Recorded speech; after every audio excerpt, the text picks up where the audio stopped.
Hi friends. నేను భగవద్గీత చదువుతూ ఉన్నప్పుడు అందుట్లో ఉన్న భక్తి యోగం, కర్మయోగం, జ్ఞానయోగం గురించి తెలుసుకున్నప్పుడు మనకి జ్ఞానం ఎక్కువగా రావాలి అంటే మొదటిగా ధ్యానం చేయాలి అని తెలుసుకున్నానండి.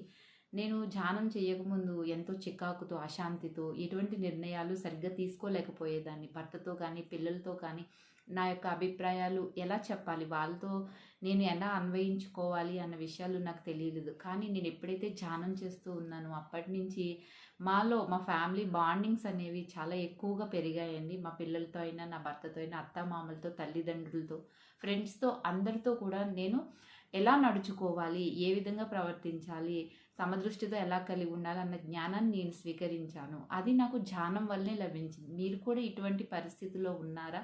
ఉంటే మీరు కూడా ధ్యానం చేయండి.